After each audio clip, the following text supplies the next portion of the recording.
Querido Deus que estás no céu, Senhor, nós te agradecemos pela segurança essa semana, pela oportunidade, esse privilégio de estarmos juntos e considerar o mundo ao nosso redor e o que estamos vivendo, o quão importante isso é. Nós pedimos, Senhor, que o Senhor abençoe a anciã Tess enquanto ela nos lidera nesses eventos importantes. Pedimos por nós mesmos que a gente consiga enxergar o mundo da forma que o Senhor enxerga, odiar o que o Senhor odeia e amar o que o Senhor ama. Queremos saber mais do Teu reino e saber com o que se parece. Queremos saber com o que nós deveremos nos parecer para ser elegíveis para o Teu reino, Senhor, e para todos aqueles que possam querer fazer parte desse reino. Esse é o nosso desejo. Quanto mais aprendemos, mais podemos ser como Tu, Senhor. Essa é a nossa oração, em nome de Jesus. Amém.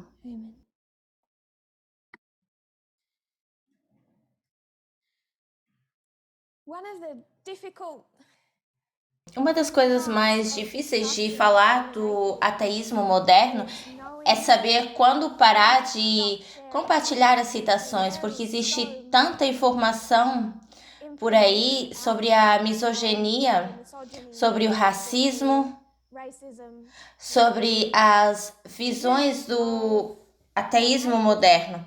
E nós já usamos bastante tempo nesses 4, mas também mostramos as visões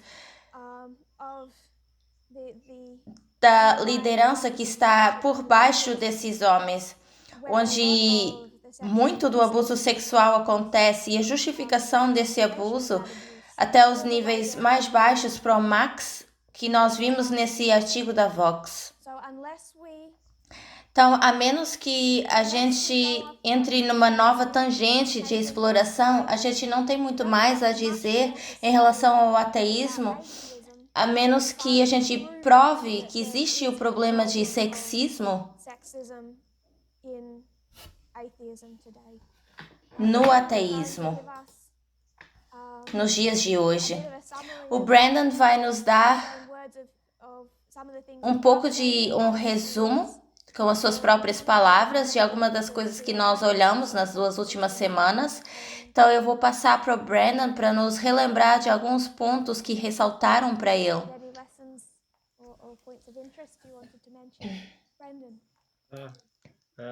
E alguns pontos de interesse que você queira mencionar.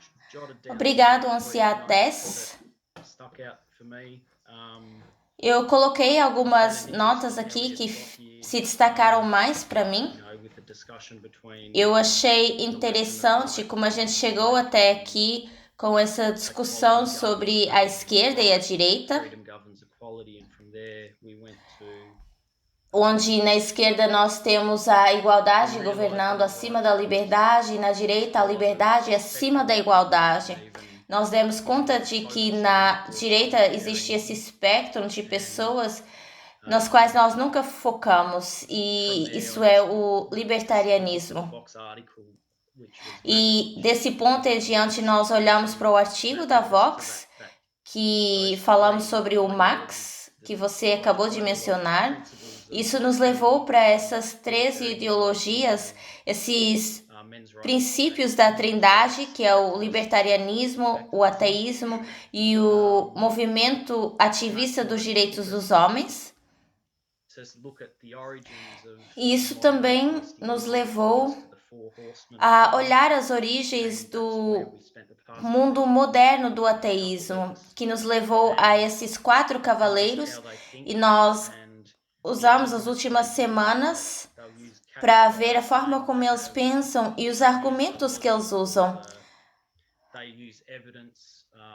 dizendo que eles usam a lógica ou que eles usam a evidência para justificar a misoginia ou o seu racismo.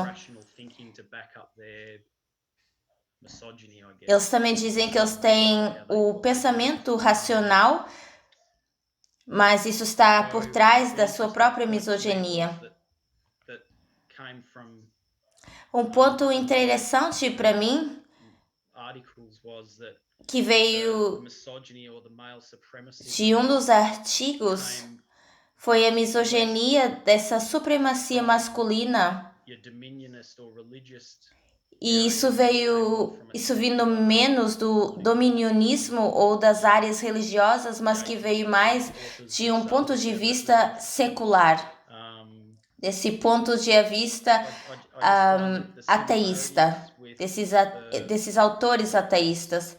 Então, eu vi as semelhanças disso.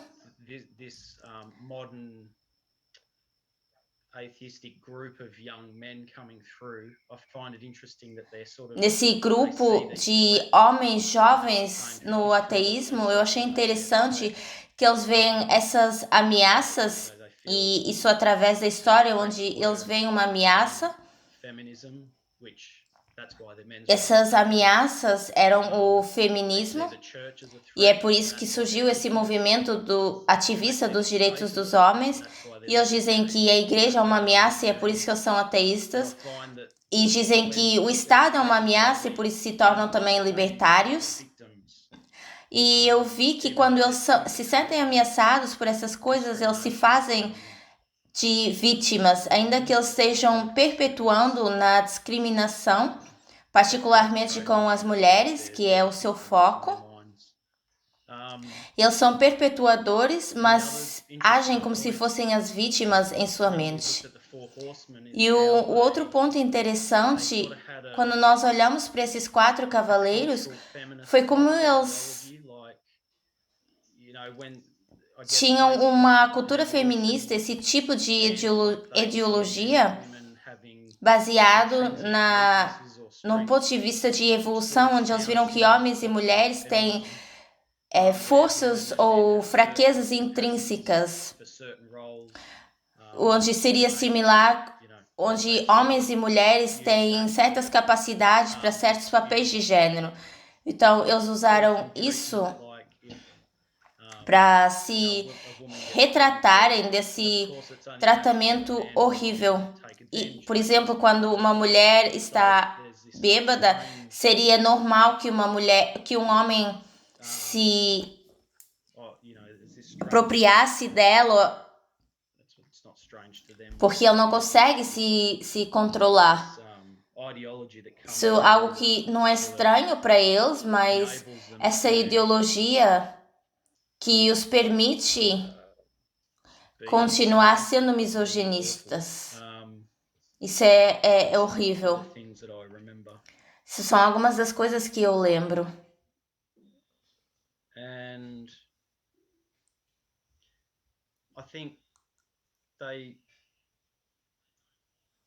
Eu acho que eles não gostam, e eu acho que é pertinente agora com o que Elon Musk quer fazer com o Twitter. Existe essa luta contra o que é politicamente correto ou esse cancelamento cultural,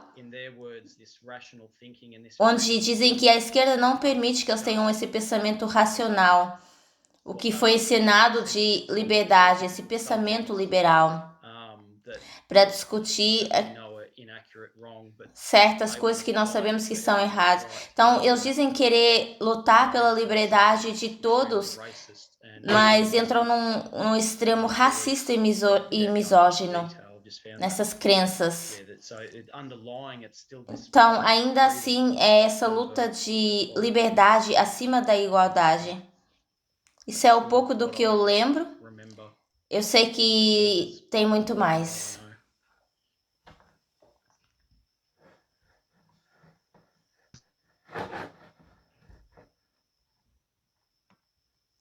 Obrigada, Brandon. Eu acho que você ressaltou ou destacou o que, para mim, são os pontos mais importantes daquilo que discutimos e as evidências do que estamos tentando demonstrar.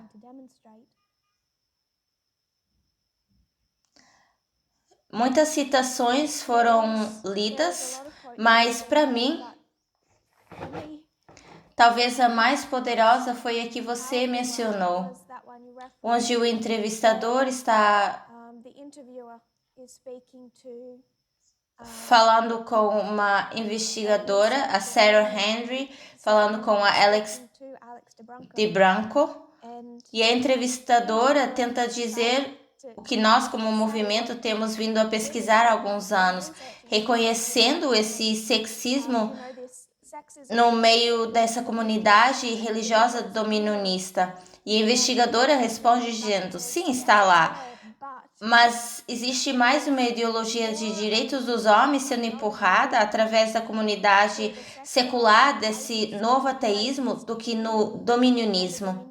E esse reconhecimento dos seus próprios membros é importante de reconhecer.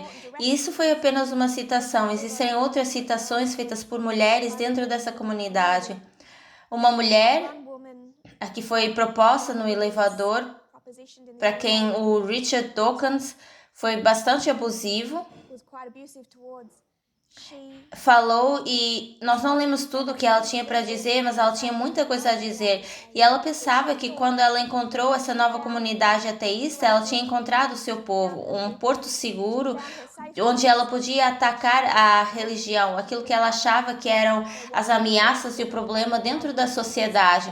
E depois ela diz que ela vê que a comunidade ateísta dela são os piores, usando as palavras dela. Então, alguns deles, aqueles que têm os olhos abertos para ver isso, com esse movimento dos direitos dos homens e essa misoginia, esses conceitos de liberdade e igualdade, eles conseguem reconhecer isso dentro dos seus próprios movimentos e veem isso sendo pior nos seus próprios movimentos do que dentro da religião pela qual eles queriam lutar contra. Então, o ponto que nós queremos fazer é que o protestantismo não é a causa no mundo hoje. Esse problema sendo a natureza da lei dominical, a discriminação, o gênero, isso não é a causa nem é o todo. Nós fizemos esse ponto. Nós poderíamos gastar semana após semana colocando etiquetas nisso, lendo artigos, dando evidências para esse problema que está fora do meio religioso. Eu pensei em compartilhar alguns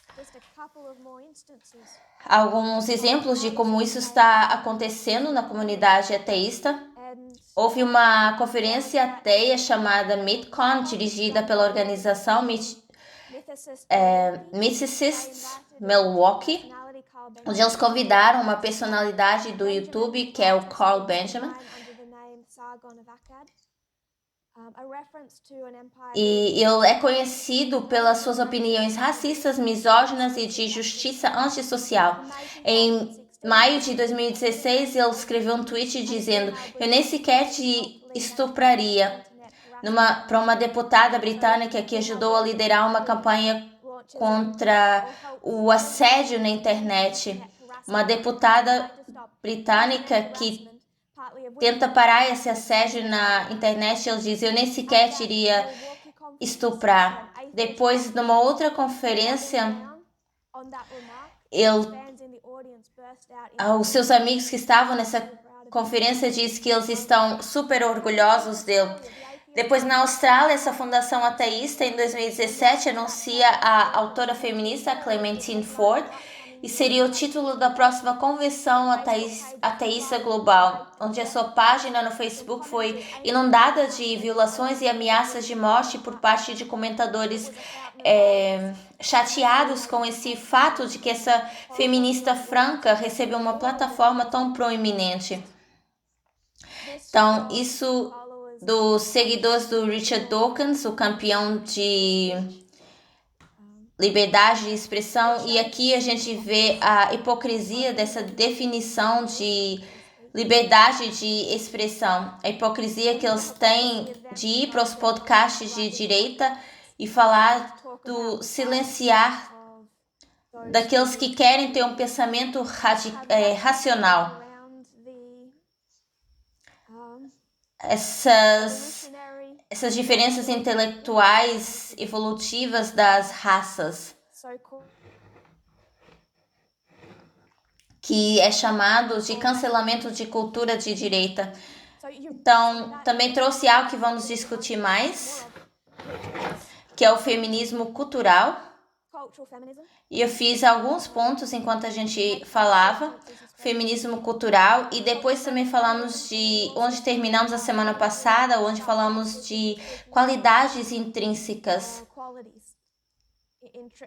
as fraquezas intrínsecas e as forças intrínsecas que a evolução ensina a serem desenvolvidas através desse processo evolutivo. E como essas crenças no desenvolvimento das forças intrínsecas e fraquezas intrínsecas influenciam a sua perspectiva dessas questões de gênero nos dias de hoje. Então, obrigada pela sua revisão, que nos trouxe pontos significativos. Eu não tenho certeza, você disse, não esperava que a gente chegasse até aqui, por onde nós começamos, mas eu estou bastante feliz porque é muito bom estar olhando para essas coisas que são bem fascinantes.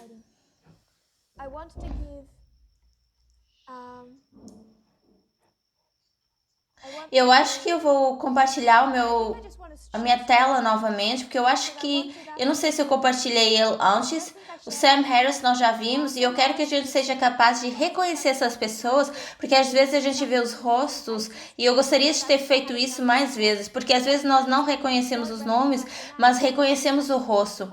Eu acho que eu não mostrei o Hitchens antes. Esse é o Christopher Hitchens. Você tem esses 4 cavaleiros.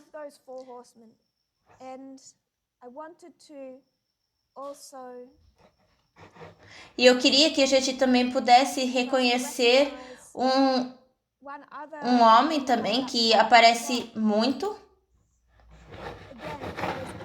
Existe um número extenso de cientistas líderes que são por baixo dessas pessoas, que são tão misóginos como eles e também problemáticos. Há todo um artigo tratando desse movimento Me Too dentro dessa comunidade científica e é uma leitura bastante perturbadora, porque esses homens são tidos em muita autoestima e a misoginia e esse abuso sexual estão muito presentes na comunidade científica e é muito difícil de erradicar isso. Então, talvez isso seja partilhado noutra altura. Eu vou tentar mostrar o Lawrence Krauss. Ele segue com bastante frequência se você está lendo artigos sobre isso. Enquanto os outros líderes, você consegue ouvir sendo citados e justificam o abuso sexual que é encontrado. Esse seria mais um dos perpetuadores desse abuso sexual sendo justificado. Ele tem um recorde já, um historial com as mulheres, e ele é o tipo de homem que, se você é uma jovem que está nessa conferência, seria dito que você deveria ter muito cuidado com o que você bebe, deveria ter muito cuidado de evitá-lo, porque ele já tem uma reputação. Ele também saiu numa vigorosa defesa de um amigo, que eu não lembro agora o nome, o Jeffrey Epstein, um bom amigo dele. Então, ele defendeu vigorosamente o Jeffrey Epstein, e eu não quero apenas que a gente veja o sexismo nesses homens e o racismo nesses homens. Eu quero que vejamos como eles justificam esse sexismo, porque é isso que vai nos educar. Sim, eles são sexistas, mas como é que eles são sexistas? Como é que eles justificam isso quando eles deveriam incorporar nessa educação moderna? Quando eles são os campeões do pensamento racional. Não são apenas esses ateus, mas também acreditam num movimento ateu, moderno, fundamentalista e militante. Então, não quero ver só como eles são sexistas, mas essa justificação que ele deu para o seu amigo Jeffrey Epstein, a defesa que ele diz essencialmente como um pensador racional. Eu vou citar, em vez de ler isso diretamente, os seus comentários, mas o porquê que ele conseguiu justificar, eu vou citar do Atlantic sobre Lawrence Krauss e essas alegações. Os casos de má conduta sexual eles não se enquadram perfeitamente no quadro que rege a investigação científica rigorosa. Se há uma coisa que aprendemos com o movimento Me Too é que há muita compreensão da injustiça e ela é exponencial e está enraizada em várias provas. Isso é parte do problema. Parte do problema que os ativistas dos direitos dos homens eles têm com o feminismo. Essas questões de igualdade. E muito está enraizado na experiência e provas anedóticas. E eles veem isso como muito semelhante ao pensamento religioso. E é aí que o feminismo e a religião para eles se entrelaçam. Seriam a mesma coisa, porque você não pode entrar em alguns aspectos da desigualdade, alguns aspectos das alegações do movimento Me Too, e com esse tipo de cérebro científico encontrar fragmentos para construir um caso, porque muitas vezes não existe o porquê e não sobra muito, mesmo no final de um estupro. Então, para esses pensadores livres, esse é o problema. Porque esses testemunhos pessoais, eles não podem ser testados. Então, essa foi a justificação. Porque eles não poderiam testar as alegações dessas mulheres e ver isso num pensamento científico. Então, ele escolheu defender a sua crença no caráter do seu amigo Jeffrey Epstein e não algo que foi cientificamente testado.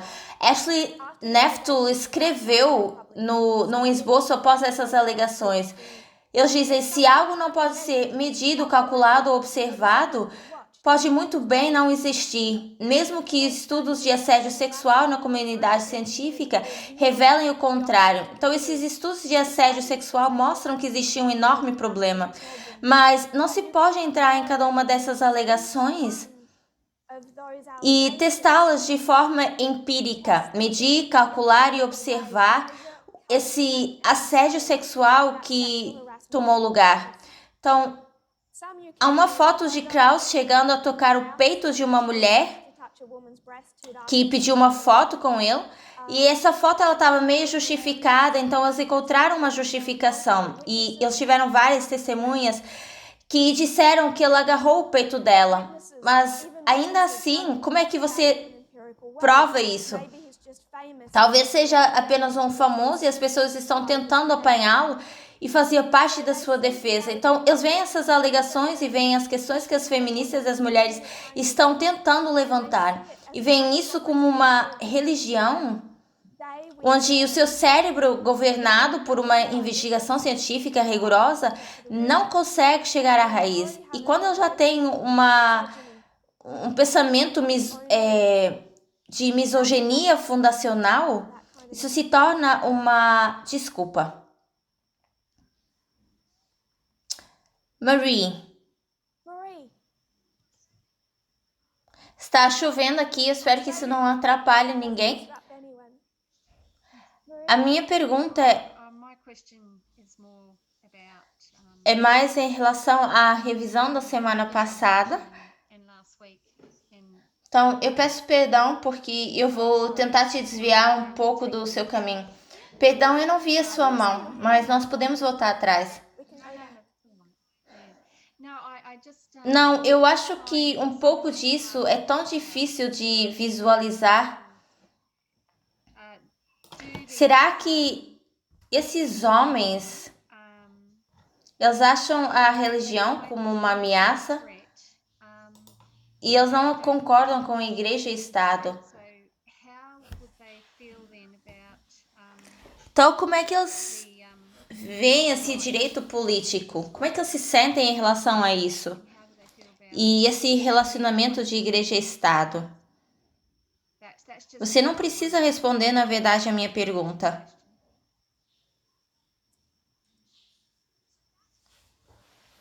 Então, isso na verdade é mais ou menos onde nós terminamos a semana passada, certo? Dizendo como você consegue enxergar que existe esse grande grupo que tem essa ideologia dessa trindade e ainda assim se opõe à união de igreja e Estado. Então, isso é basicamente onde nós paramos a semana passada. Será que eu estou te entendendo corretamente? Para ser honesta com você, eu não vi os últimos 10 minutos dessa apresentação, porque a minha internet estava ruim. Sim, eu lembro que você passou por isso. Eu estava, na verdade, tentando rever isso hoje, mas eu não consegui ver ainda esses últimos 10 minutos. Então, por favor, volte atrás para esse ponto, porque nós falamos disso nos últimos 10 minutos, mas você não vai encontrar lá uma resposta. Foi mais do que nós estamos reconhecendo que a sua pergunta existe. Que existe esse problema que nós ainda precisamos responder e abordar, onde nós vemos um grupo se opondo à igreja e Estado, e ainda assim do lado errado da lei dominical. Ok, obrigada. Então, a gente vai chegar ainda nesse ponto. Ok, obrigada. Eu vou ver esses últimos 10 minutos. Você não vai encontrar uma resposta lá, mas se não for hoje à noite, eu queria ainda falar um pouco mais desses homens. O Sam Harris, nós falamos da misoginia dele e também do sexismo. Nós não precisamos entender só que esses homens são assim, mas também a forma que eles pensam, a metodologia que eles usam e o que está por trás da sua misoginia. O Richard Dawkins,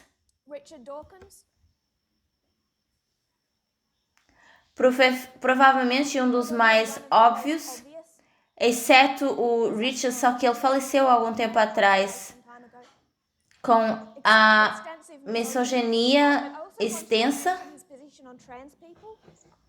Então, o Dawkins comparou a vida das pessoas trans a Rachel Dolezal. Se vocês lembrarem, ela é uma mulher branca que diz que ela se identificava como uma mulher preta. E ela depois tentou falsificar uma carreira nesses grupos de pessoas negras. Ela acho que é de 2015. Então ela é uma pessoa branca, mas diz se identificar como uma pessoa negra.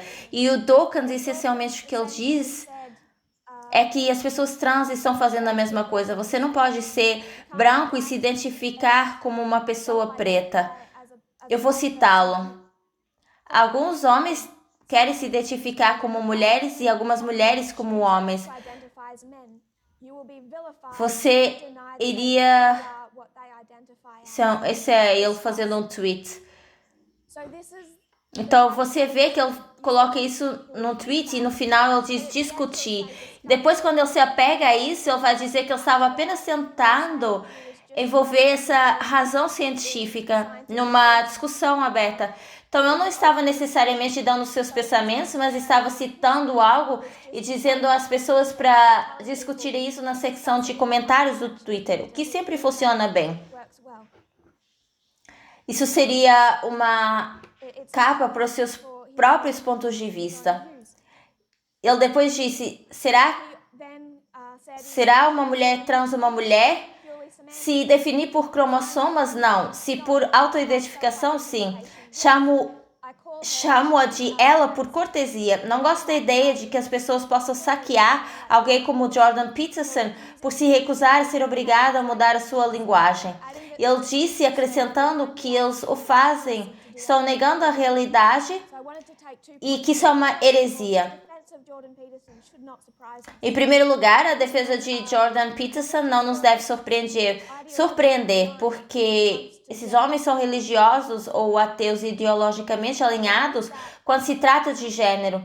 E você descobre essa amizade entre o ateísmo e a extrema-direita.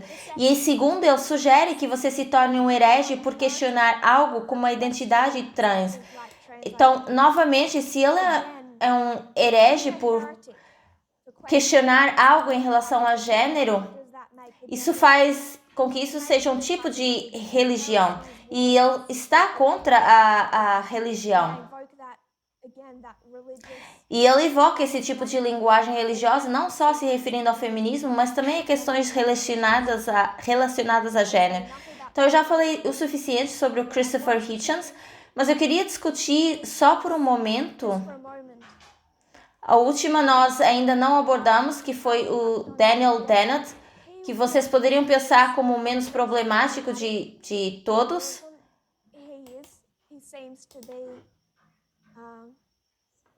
Ele parece estar menos no caminho de guerra e ser mais cuidadoso como ele exprime as suas crenças, mas ele também é muito próximo de Richard Dawkins, só que é mais cuidadoso naquilo que ele diz.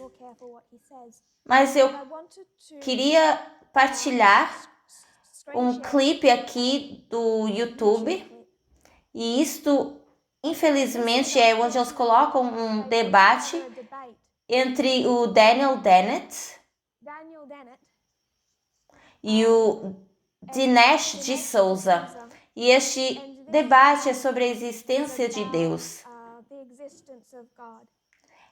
É profundamente problemático que eles deem uma plataforma a Dinesh D'Souza porque ele é da direita. Se vocês forem procurá-lo no Wikipedia, vocês veem os seus comentários em relação à raça. Ele é um apoiador de Alex Jones, que é uma pessoa de teorias de conspiração. E um oponente vocal dos Clintons, do Barack Obama. E também lançou filmes conspiratórios. Ele é muito da extrema-direita. E é ele que eles escolheram para debater sobre Daniel Dennett, sobre a existência de Deus, porque o Dinesh D'Souza acredita mesmo num Deus. Então, não é isso realmente que vamos ouvir. Estamos aqui para ouvir Daniel Dennett. Então, eu vou compartilhar um pouco esse vídeo. E depois eu gostaria, Lynn, se você não se importa, à medida que a gente olhar para esse vídeo, no final eu gostaria que você nos dissesse o que você acha que o Daniel Dennett está dizendo.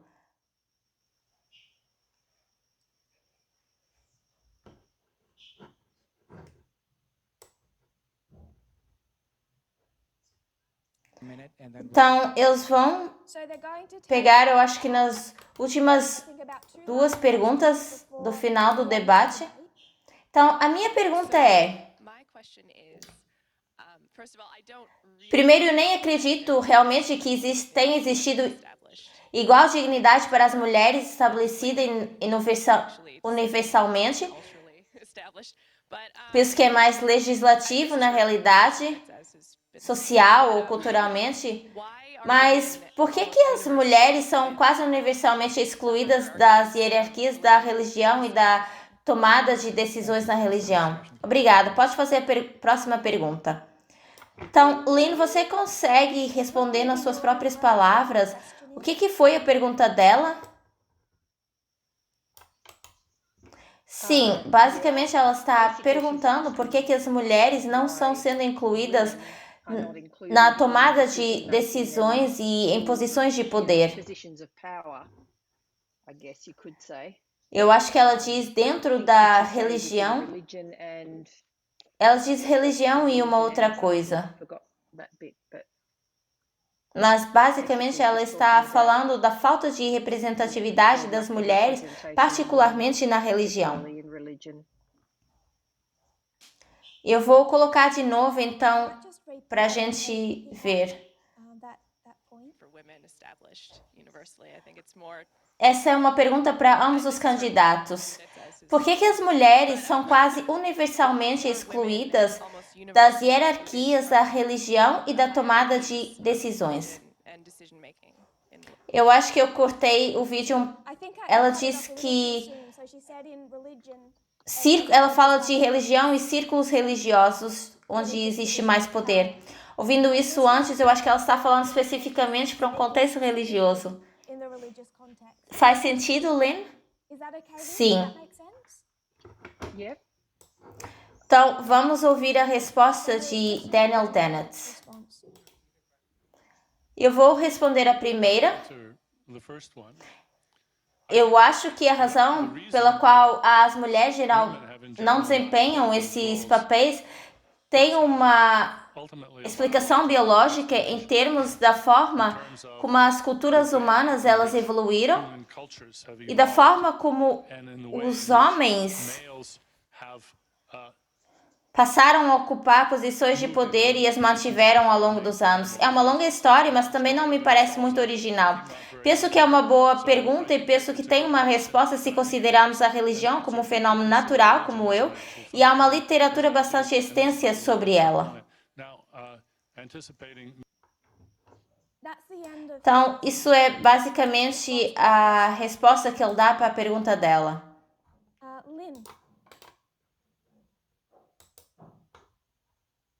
Lynn?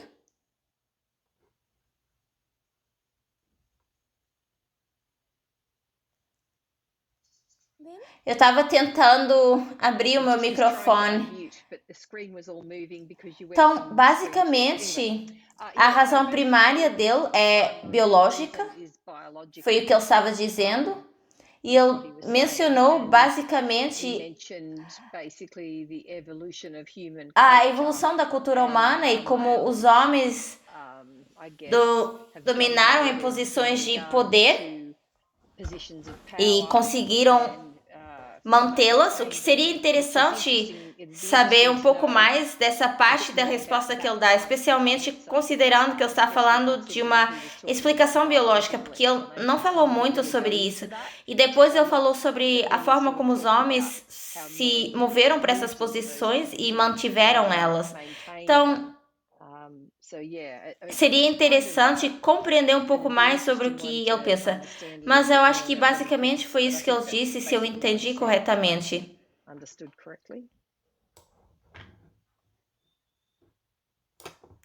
Sim, essa foi a forma que eu também entendi. E feministas não gostaram da resposta que ele deu.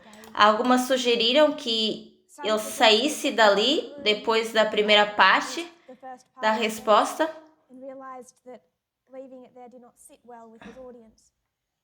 Mas as suas sugestões tiveram várias razões, mas a principal que ele menciona primeiro é algo biológico. No final, ele dá essa ideia de que os homens desempenham um papel na manutenção dessas posições de poder em várias religiões,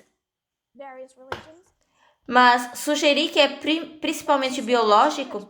Se você mudasse isso para o assunto de raça e dissesse por que todos os presidentes dos Estados Unidos, exceto um, eram brancos, ele diria principalmente por ser biológico e que está relacionado com uma forma que a sociedade se desenvolveu e as pessoas brancas ganharam poder de posições de poder, perdão. Isso seria uma justificação, mas não vai até o final para justificar a ligação entre a discriminação óbvia e a referência a uma causa biológica. Ele também refere a questões dentro da sociedade no final, mas essas questões na sociedade não são as questões biológicas. Biológicas são as diferenças entre homens e mulheres. Isso ata com aquilo que a gente estava falando no final da semana passada, na aula do pôr do sol.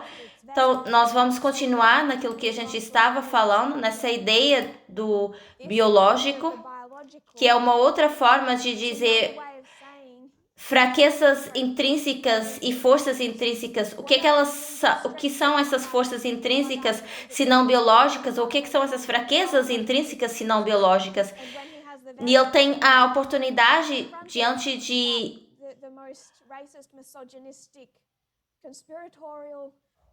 um defensor de direita racista e misógino e também conspiratório de pegarem instituições religiosas e justificar a religião ou o sexismo na religião como uma base ou uma fundação biológica. Então, no que eu ouvi, foi o que muitas mulheres ouviram na resposta e acharam problemático. Mais uma vez, ligando ao que o Brandon mencionou, o primeiro inquilino do daonismo social, que é a crença de que as pessoas têm capacidade e talentos intrínsecos correspondentes a fraquezas intrínsecas. Então, eu quero terminar de ler dessa mesma fonte, alguns parágrafos abaixo, quando fala da influência social do daonismo, das forças intrínsecas e das fraquezas intrínsecas, onde eles dizem, tal como nós, para explicar o sexismo no daonismo, no movimento ateísta dos dias de hoje. Então, continuando a ler essa mesma fonte, como instituição alimentada pelo capitalismo, o novo ateísmo estabeleceu-se como uma imagem. Então, seria uma imagem no espelho, com o Dokkan e os amigos se situando no topo, no pináculo do movimento no papel de Deus. A filosofia feminista, a Elizabeth Gross colocou dessa forma: Deus está morto.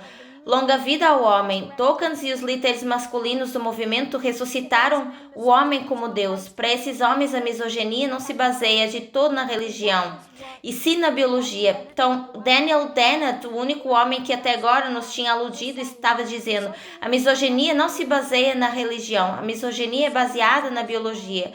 E é por isso que a gente encontra a misoginia dentro do ateísmo. Se fosse dentro da religião, se a religião fosse a causa da misoginia, então livrar-se da religião resolveria a misoginia. Mas como a sua causa não é a religião, mas sim a biologia, então eles não são capazes de se separar do sexismo, desses estereótipos de gênero, quer seja com as mulheres ou a comunidade LGBT. Novamente, esse pensamento racional ser capaz de separar e compreender isso. Então, como é que a gente faz isso com o tema das pessoas trans? Há tanta coisa experiencial que a gente não entende. Uma mulher que eu conheço recentemente visitou um gastroenterologista e com alguns problemas de saúde, e ele disse: talvez a gente nunca ache a causa da sua dor, porque há muito que a gente não sabe do sistema digestivo. E ela diz: a gente sabe um pouco do sistema digestivo.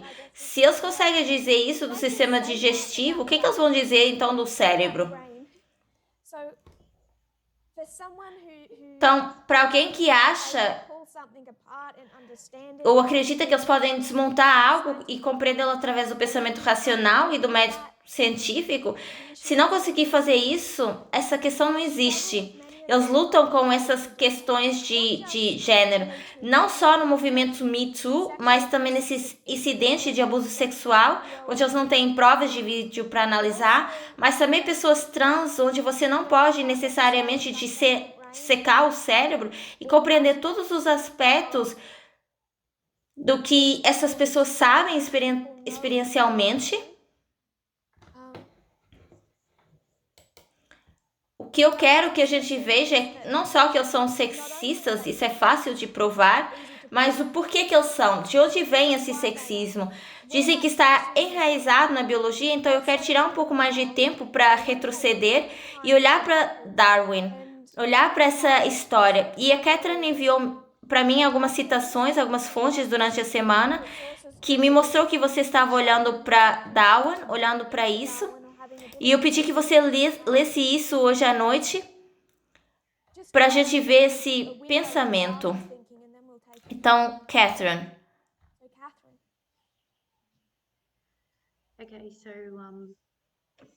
Eu li artigos bastante interessantes sobre esse período de tempo. Muito do que Darwin tinha escrito nos seus livros.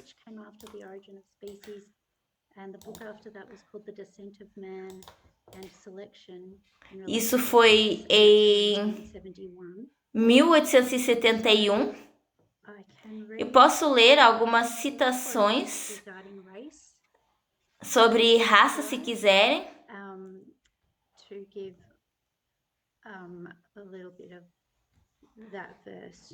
Porque, obviamente, eu tinha escrito algo relacionado com a questão de raça, o que influenciou grupos de pessoas. Uma citação que eu tinha escrito dizia que as diferenças desse tipo entre os homens mais altos das mais altas taxas e os mais baixos estão ligados pela melhor graduação. O que eu estava discutindo nesse livro é quando você olha para raças diferentes dos seres humanos, se não diferentes, estão todos ligados como se fossem mais evoluídos do que outros. E eles estavam tentando argumentar, basicamente, alguns são mais evoluídos do que outros. Todas elas são separadas e distintas. Há os homens que são mais homens, mais elevados, e os mais baixos, que são os mais selvagens. Há outro ponto aí que ele diz, em algum período no futuro, não muito distante, como medido por séculos, as raças civilizadas do homem irão quase certamente exterminar e substituir todo mundo, as raças selvagens. Na mente dele, isso seria algo bom. O que ele estava falando é ter uma lacuna maior entre o mundo animal e a raça humana. Então, ele fez uma comparação e um contraste de que no futuro, talvez acabássemos potencialmente com pessoas caucasianas, e o próximo passo para baixo seria uma lacuna para um macaco. Isso seria o mais ideal, que eles chamam um estado mais civilizado. O negro australiano e o gorila. Então, atualmente eles estão bastante próximos um do outro. O negro e o australiano são como o homem mais baixo e o gorila é o animal mais alto e eles estão próximos um do outro. Então, ele esperava que essas categorias médias fossem exterminadas. Isso seria um desenvolvimento natural à medida que a humanidade fosse progredindo. Então, esses são alguns comentários que eu tenho em relação à raça nesse livro. Indo para a questão de gênero. E ele falou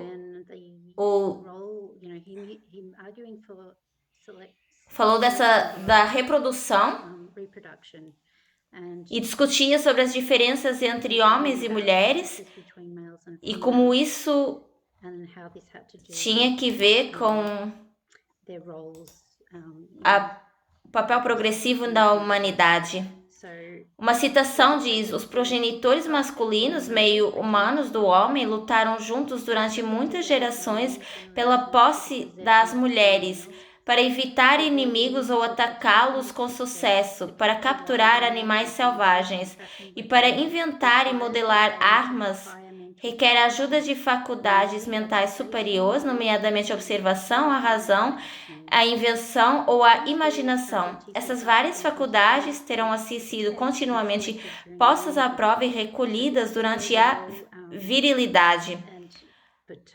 Então, assim, devido ao seu papel e para possuírem as fêmeas e reproduzirem-se e evoluíram, tiveram de ter as faculdades mentais superiores. Consequentemente, de acordo com os princípios frequentemente aludidos, poderíamos esperar que pelo menos tenderiam a ser transmitidos principalmente aos descendentes masculinos no período correspondente da masculinidade. Então, os machos passariam essas faculdades mentais, as mais elevadas, para a próxima geração de machos, especificamente os seus filhos, mas as faculdades cerebrais serão transmitidas aos machos. Outra citação, ele diz: a principal distinção nos poderes intelectuais dos dois sexos é demonstrada pelo homem, alcançando uma maior eminência em tudo o que ele ocupa do que as mulheres podem alcançar, quer seja exigindo o pensamento, o profundo, a razão, a imaginação ou meramente o uso dos sentidos e das mãos. Então, ele fala de poesia, pintura e esculturas. E ele diz se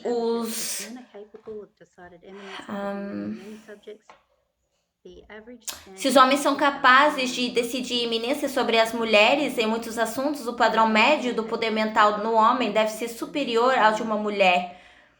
E ele também fala das mulheres, se eu posso ler um pouquinho mais, para que as mulheres atinjam o mesmo padrão que os homens, ela deveria, quando quase adulta, ser treinada para energia e perseverança, para ter a sua razão e imaginação exercitadas ao máximo, e então provavelmente transmitiria as qualidades principalmente às filhas adultas.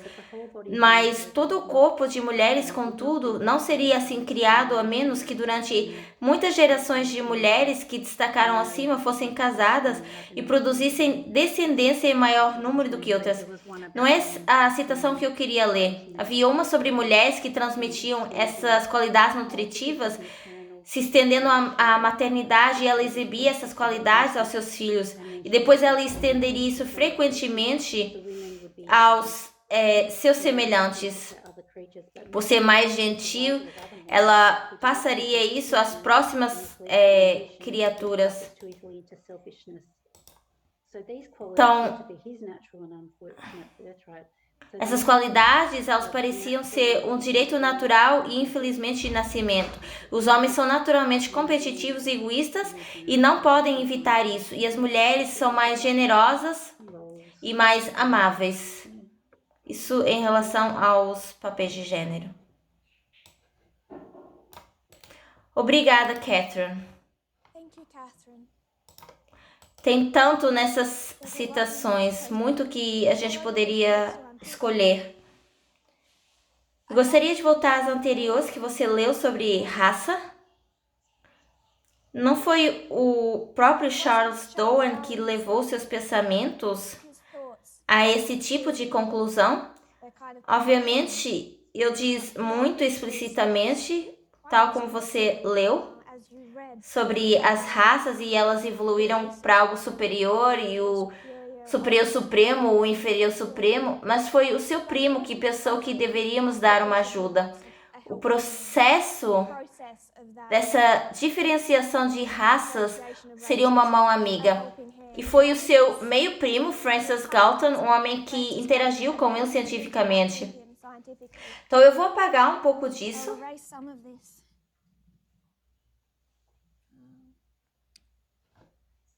Francis Galton, o meio-primo de Charles Darwin, que é um grande defensor do que Charles Darwin dizia, e eles interagiam em algumas dessas coisas. E ele ofereceu uma solução atraente àqueles que viam a imigração e a mistura de raças como uma ameaça. O Galton decidiu que a seleção natural não funciona bem na sociedade humana da forma como na natureza. Na natureza você vê uma seleção natural e ele diz isso não trabalha bem na sociedade humana porque as pessoas interferem nesse processo. Por exemplo, eu acho que é o que a direita ia dizer que a esquerda faz com esse processo social, que através do bem-estar social os seres humanos interferem com o processo de seleção natural. Como resultado, os mais aptos nem sempre sobrevivem. Então, por vezes, os fracos nem sempre sobrevivem a esse processo.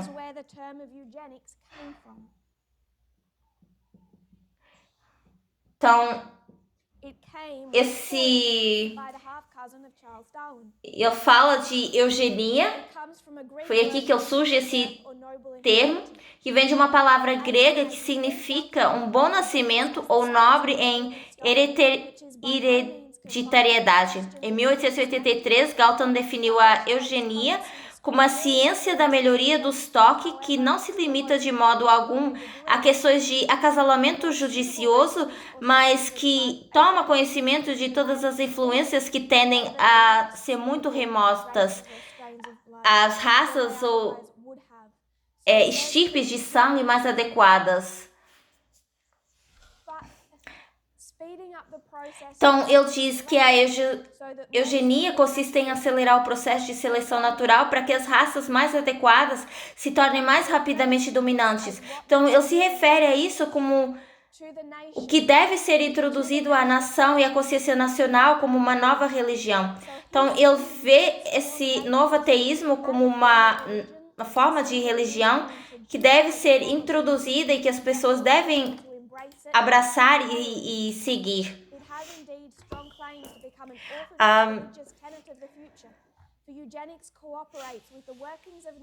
Ele também diz que a eugenia coopera com o funcionamento da evolução da natureza. E ele escreveu um artigo que diz África para os chineses. Eu não recomendo que as pessoas leiam, se vocês querem ter um dia bom, porque isso é horrível. Mas ele foi um defensor da colonização da África com o povo chinês, porque ele acreditava que o povo chinês era uma raça mais adequada.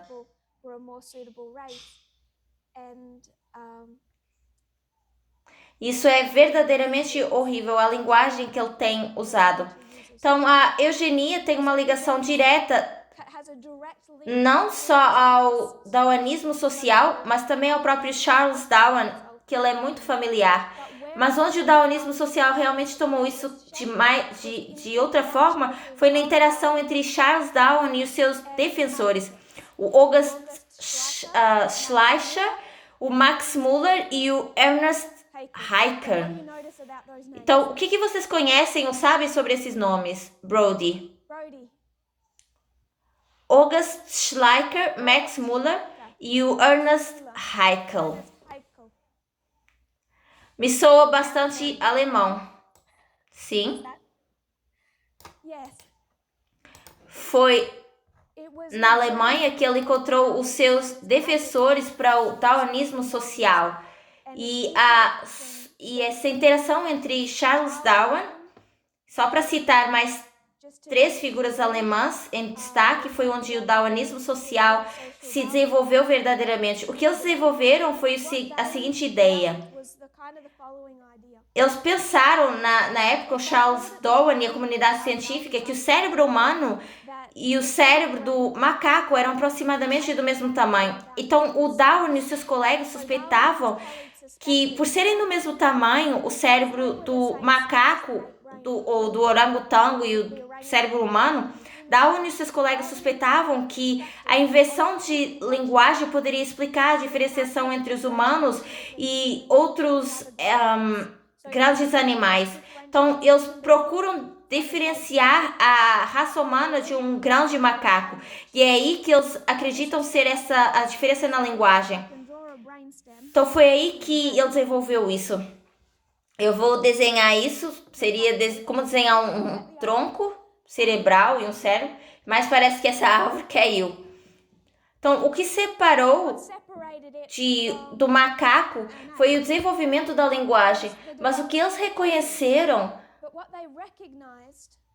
foi que, por causa da evolução na linguagem, da mente, que eles andam de mãos dadas, nessa perspectiva, a evidência empírica de linguagem de todo mundo foi interpretada por Haeckel, na Alemanha, como apoiando a ideia de que as nações, apesar de terem fisiologias bastante semelhantes, representavam linhas distintivas de evolução. Então, embora eu tenha um corpo semelhante a alguém na Alemanha, ou alguém na Itália, ou alguém no Ghana, ou alguém no Japão, comparando com a espécie animais, todos temos os mesmos corpos, mas o que temos são linguagens diferentes. E, portanto, eles sugerem que essas linguagens diferentes mostravam que essas diferentes raças evoluíram separadamente. Apesar de eles terem uma fisiologia semelhante, essas raças, elas são linhas de evolução distintas que podem separar-se uma da outra. E eles depois dividem, então, a humanidade em 9 espécies diferentes. Haeckel construiu uma hierarquia evolutiva e intelectual dessas espécies, o que não demorou muito em dividir o ser humano por línguas e em espécies diferentes, para então eles poderem classificar essa hierarquia evolutiva e intelectual.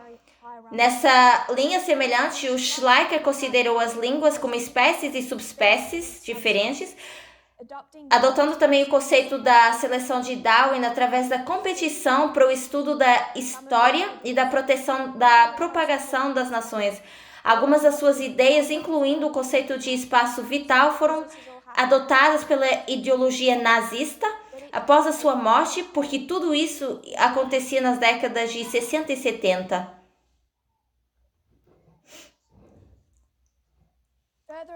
Outras interpretações também passaram para ideologias de propaganda, uma sociedade racista e hierárquica, que forneceram um terreno para outras versões radicais e posteriores do darwinismo social. Esse darwinismo social também teve um papel bastante importante, dividindo as raças e tentando defini-las, que veio do darwinismo social. Então, o darwinismo social nazista,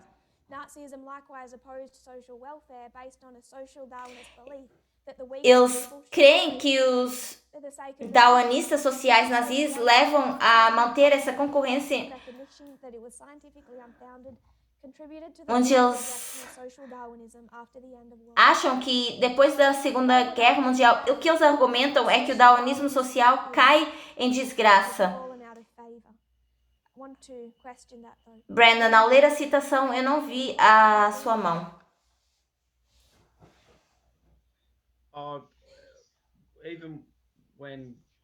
Isso soa como uma Alemanha fascista.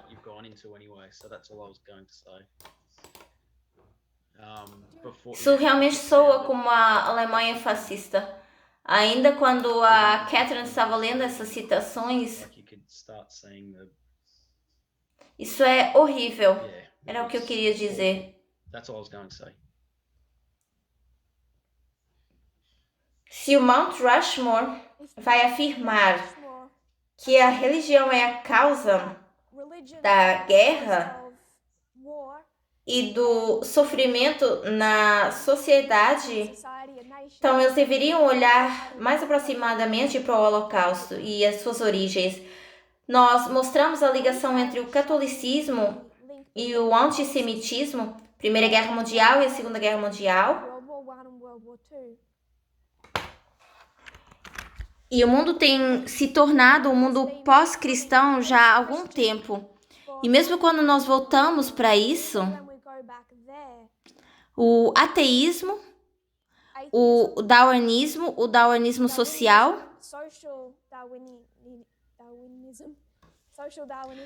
tem uma responsabilidade pesada com o Holocausto, e é por isso que tem caído em desgraça. Mas o problema é que hoje em dia as pessoas argumentam o seguinte: dizem que o darwinismo social não é científico, porque o darwinismo, o ateísmo, é suposto olhar apenas para a biologia, apenas para como a biologia ela se desenvolveu em milhares de anos. E dizem que o darwinismo social é a pseudodocência, porque ela não se baseia na biologia, mas o gênero se baseia em biologia. Então você não pode separar o darwinismo social do estudo da biologia quando isso está ligado a gênero. Então, embora exista esse darwinismo social e existe essa realidade de raça, tudo que a gente vê, o que se desenvolve nas décadas de 60 e 70, está restrito a um contexto moderno.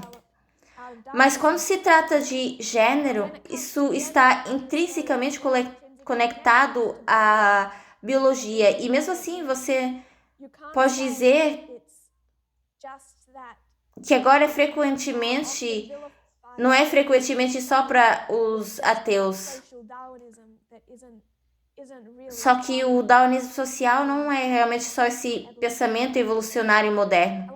Eu vou compartilhar um artigo, não vou ler tudo, mas é evidência de como que prova esse pensamento. Eu encontrei isso num artigo recente. Esse é o Guardian, em 2010, onde eles tinham uma série onde esse psicólogo evolucionista respondia às perguntas das pessoas como uma tia agonizante nos jornais, quando as pessoas escreviam com os seus problemas. Normalmente é uma mulher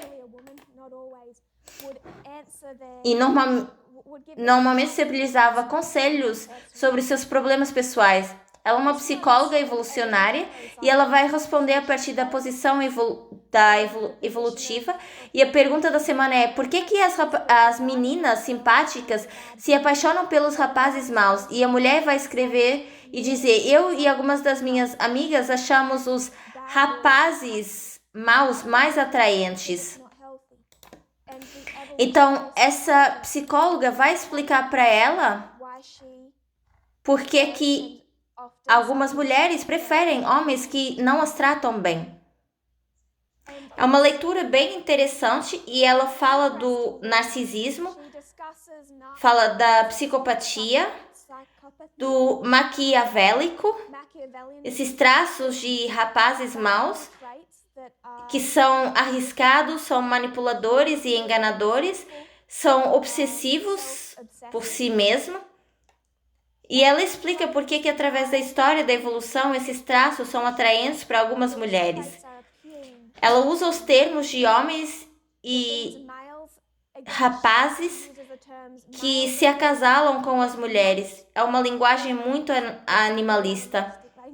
E ela discute a competição entre os machos caçando companheiros para assuntos breves. Tudo explicado com um tipo de metodologia do darwinismo social. Então, ela discute como as meninas simpáticas podem ser as únicas que toleram a personalidade horrível masculina, que é o narcisista e afins, porque elas perdoarão esses rapazes e darão uma oportunidade de eles se comportarem mal novamente. Mas e as meninas simpáticas? Elas estão preparadas para ser mães solteiras? Um filho mau, rapaz, que sobrevive a todo comportamento de risco para atingir a identidade reprodutiva, pode fazer de si avó muitas vezes, porque acasalará com muitas fêmeas, mas está realmente à procura da quantidade acima da qualidade? Então, quantidade de netos porque ela acasalará com muitas mulheres ou qualidade do ambiente familiar? E ela também diz, se eu conseguir achar aqui,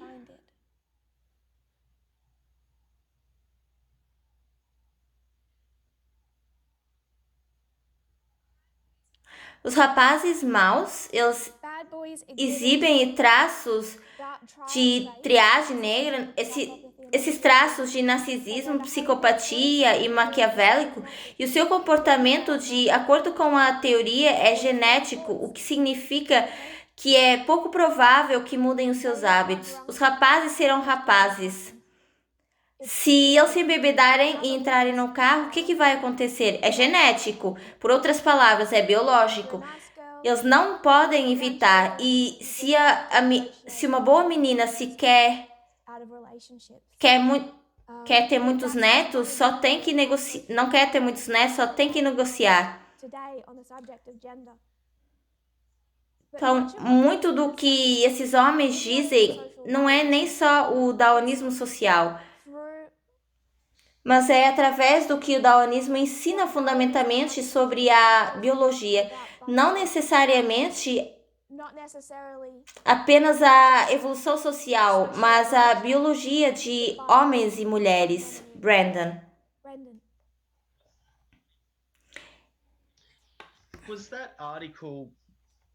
Está correto olhando... Esse artigo é apenas algo para justificar o abuso? Posso olhar nesse ponto de vista? Sim. Porque começamos a olhar para a mentalidade e o que está por trás da justificação do abuso. Então, eles usam essa metodologia e para eles é por isso que está tudo bem. Ou nós não temos uma escolha porque é natural e a gente não pode mudar isso. Então, seria dizer que o abuso é normal.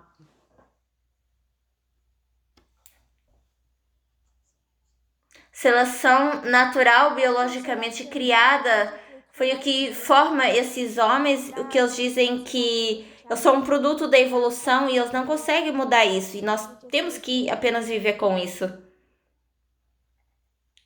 Eu acho que é a parte principal desse artigo. Isso é realmente horrível quando você começa a ver o que eles realmente estão dizendo aí. Como se fosse, está tudo bem fazer esse abuso. É isso que eles estão dizendo nesse artigo.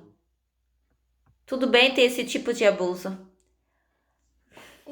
Está tudo bem, mas também com esse elemento de que eles não podem evitar isso.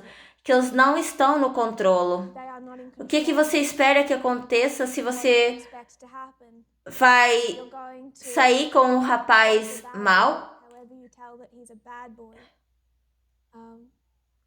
Então, você tem que esperar isso. Você não pode responsabilizá-lo, porque a evolução social o criou dessa forma.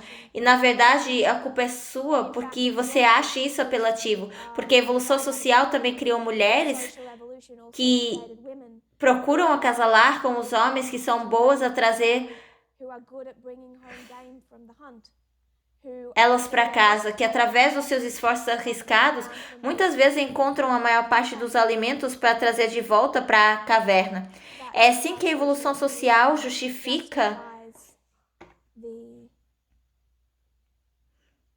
essa construção moderna do gênero hoje em dia, com a diferenciação entre os gêneros. E depois eles dizem, nós não estamos fazendo esse darwinismo social porque desde o Holocausto isso não é muito popular. Nós estamos apenas compreendendo a biologia. E o Daniel Dennett vai dizer, isso é biologia. E o Sam Harris vai dizer, isso é biologia. Por que não temos tantas mulheres no ateísmo? Porque não conseguem lidar com a natureza agressiva da discussão. Ele não está dizendo que as mulheres não são agressivas. Ele iria olhar para um urso e veria isso como agressão. Não é que as mulheres não são capazes de serem agressivas. É o primeiro dia da menstruação.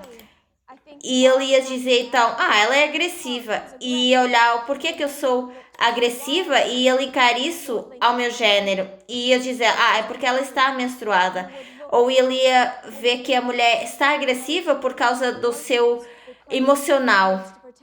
Porque ela precisa proteger a sua juventude. Mas sempre voltaria às emoções e aos hormônios, às hormonas. E esse é o tipo de agressão, é um tipo de agressão diferente daquilo que o Harris fala quando ele fala da agressão desprovida de emoção, que você encontra nesses debates sobre religião e Deus e o ateísmo, e temas impopulares de se uma mulher trans é ou não uma mulher. Esse tipo de agressão ele é desprovido de emoção, é racional, é fundamentado na razão. E é assim que eles dizem que as mulheres têm uma fraqueza intrínseca dentro delas. E eles diriam que isso não é o darwinismo social. Diriam que isso é biologia. Ele usou biologia para explicar por que as mulheres não têm posições de liderança dentro do ateísmo em grande número. Daniel Dennett usou o mesmo argumento, a biologia, por muito que ele tentasse suavizá-lo, para explicar por que as religiões têm uma estrutura patriarcal e eles ainda acreditam na biologia, que nos traz para a raiz do problema.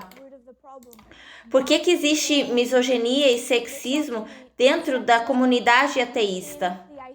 Por que a gente vê essa parte do ateísmo na direita e nessa trindade frequentemente parte dos movimentos dos direitos dos homens. Então, se você acredita que essas diferenças são biológicas, que não é culpa do homem, a forma como eles agem, que muitas vezes é o problema da mulher, porque ela se sente atraída a homens dessa forma, e que por isso ela tem responsabilidade quando ela entra numa relação abusiva e é maltratada, se acreditamos nisso e a gente vê as feministas tentando derrubar a masculinidade, é fácil deslizar para dentro desse pensamento. Então, estamos quase sem tempo e eu não quero responder, Maria, como isso tudo se relaciona à lei dominical. Vamos falar disso a semana que vem, prometo. Mas eu quero terminar falando de um ativista dos direitos dos homens, que é o Roy Dan Hollander. Alguém conhece esse nome? Vocês podem levantar a mão se souberem esse nome.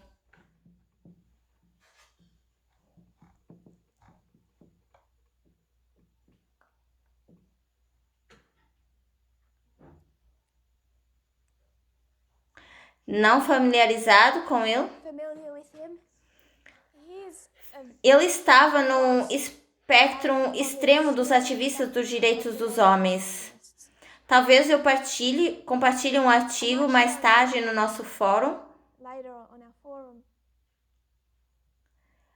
E depois eu vou explicar o artigo, depois eu explicar um pouco mais sobre ele. Ele se tornou um advogado e um ativista do movimento dos direitos dos homens. E eu trouxe constantemente essas ações judiciais contra aqueles que eu pensava que estariam discriminando os homens. Por exemplo, clubes onde você teria que pagar para entrar, onde às noites eles teriam entrada gratuita para as mulheres. E a ideia era que algumas dessas baladas eram mais frequentemente frequentadas por homens. E se você tivesse mulheres a entrar nessas baladas, os homens também viriam. E teriam noites em que as mulheres poderiam entrar de graça e muitas vezes também davam às mulheres bebidas com desconto. Então, os homens iriam aparecer lá e achar que conseguiriam mulheres. Então, eu levava essas baladas para tribunal porque ofereciam admissão gratuita. E as mulheres e homens que viam como discriminação inversa. Então, ele também levou para a Universidade da Colômbia, a tribunal, por ter dado fatos de que tinham um programa de estudos de mulheres e gênero, que não tinham um programa de estudos para homens. Ele disse que isso era uma discriminação de gênero masculino. E ele fez isso várias vezes. Eu não vou ler citações por causa de tempo, mas ele também sendo um ateu, ele repete várias vezes esse conceito que o feminismo é uma religião. E ele diz que é uma crença acidental da natureza, que faz com que as mulheres sejam superiores aos homens.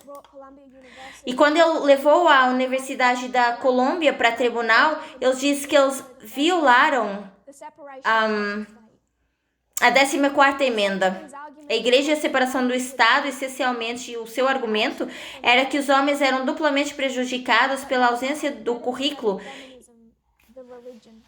Então, ele vai sempre culpar o feminismo. Então, ele desafia a Universidade da Colômbia e diz que eles não separam a Igreja e o Estado porque, ao apoiarem o feminismo, eles estavam apoiando um tipo de religião. Eu quero apenas ler algumas citações breves. E ele entrou num casamento muito curto, de um prazo muito curto que acabou bem mal. E ele sugeriu que se ele tivesse atingido ela no início da relação, as coisas poderiam ter corrido melhor.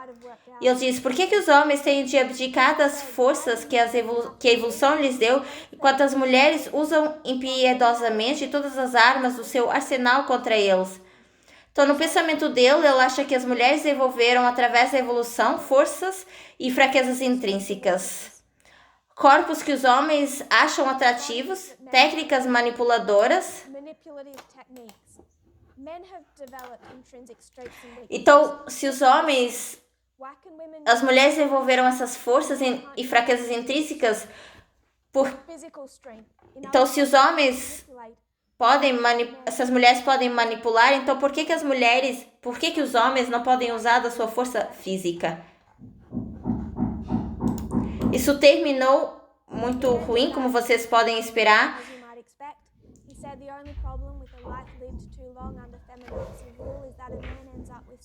Então, quando ele foi dado um diagnóstico de câncer terminal, ele pegou numa arma, foi para casa de uma mulher juíza, e quando a porta se abriu, ele matou o filho, matou o marido, e ele fugiu logo depois.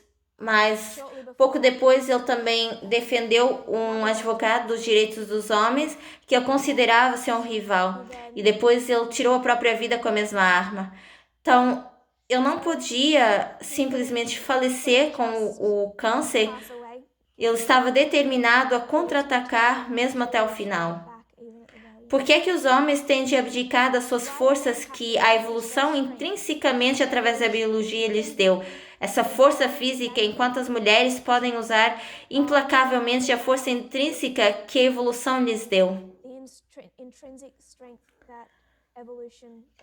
Então, o artigo que eu queria partilhar estava no Atlântico, pouco depois de eu morrer, que fez realmente o ponto de como a comunicação e a mídia falaram de quão perigoso ele era.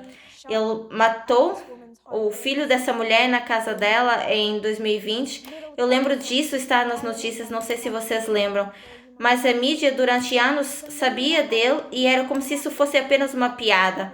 E o Atlantic fala disso. Em questões raciais, alguém perigoso não teria sido tratada dessa mesma forma. Só para ler o final desse artigo, porque ele foi apresentado no Daily Show de Colbert. E depois o Roy Dan Hollander colocou no seu website pessoal um link dessa entrevista do Colbert Report. E do lado do link, o Dan Hollander incluiu: se conseguires fazê-los rir de ti, eles não vão esperar algo sério. Eu sabia quão perigoso ele era. Eu sabia que a mídia, que o Colbert Report, que o Daily Show, que a MSNBC, que a CNN, que a Fox, ninguém o levava a sério. Porque o achavam engraçado. Eles não gostavam dele, mas o achavam engraçado. Então houve essa falha de ver a gravidade do problema. Ele é um exemplo extremo, mas eu queria usá-lo. Eu vou falar dessa falha durante décadas de ver esse problema, de ver essa trindade, esse novo ateísmo e o movimento dos direitos dos homens. Em segundo lugar, para mostrar a evidência de alguém que se refere ao feminismo como religião. E, mais uma vez, insinuar as razões pelas quais eles veem isso como religião, linkando a religião e, novamente, essa crença ateísta daoanista de pontos fortes e fracos intrínsecos e de como esses conceitos de gênero apoiam os movimentos pelos direitos dos homens, apoiam a sua misoginia. Essa ligação entre a misoginia e o novo ateísmo. Eu espero que a gente consiga ver isso agora. Nós vamos voltar para essa discussão na semana que vem, mas vamos ver como isso se relaciona com a lei dominical e atar isso.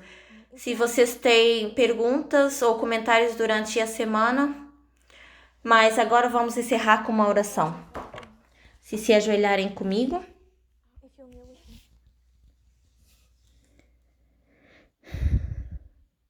Querido Senhor, ao nos aproximarmos da lei dominical, ao caminharmos nesse tempo perigoso da nossa história, obrigado por nos ensinar que o Senhor não nos deixa na cegueira. Nós vemos que o cristianismo, a religião que o Senhor tentou preservar durante 6.000 anos, À medida que o Senhor liderou o seu povo, não é a causa do problema, ainda que tenha se tornado um problema para muitos. Nós vemos que apenas o Senhor oferece uma solução e oramos para que a gente possa entender a solução e abraçar essa solução, se tornar parte da solução. Eu oro, Senhor, para que a gente consiga ver no nosso próprio pensamento não só o impacto daquilo que veio através do Adventismo e protestantismo, mas aquilo também que tem sido empurrado e levantado pelo daonismo. Essas crenças de forças e fraquezas intrínsecas que o daonismo tem, que oprime a igualdade. Será que a gente vê essas justificações, essas forças e fraquezas pelo que elas são? A justificativa do abuso, que a gente possa moldar o nosso cérebro, porque isso é milênios de ter esse cérebro errado, mas somos todos capazes de fazer esse trabalho e sabemos que o Senhor tem nos ajudado, que a gente possa abraçar tudo, embora isso seja doloroso, mudar o nosso pensamento, os nossos cérebros, que o Senhor esteja conosco nessas horas de sábado ao pensarmos nisso mais profundamente, que o Senhor continue nos liderando e guiando, sabendo que o Senhor continuará fazendo isso por nós. Que a gente todos possamos te seguir à medida que o Senhor nos lidera e guia, que nenhum de nós possa cair do caminho e longe da luz do clamor da meia-noite. Eu oro em nome de Jesus. Amém.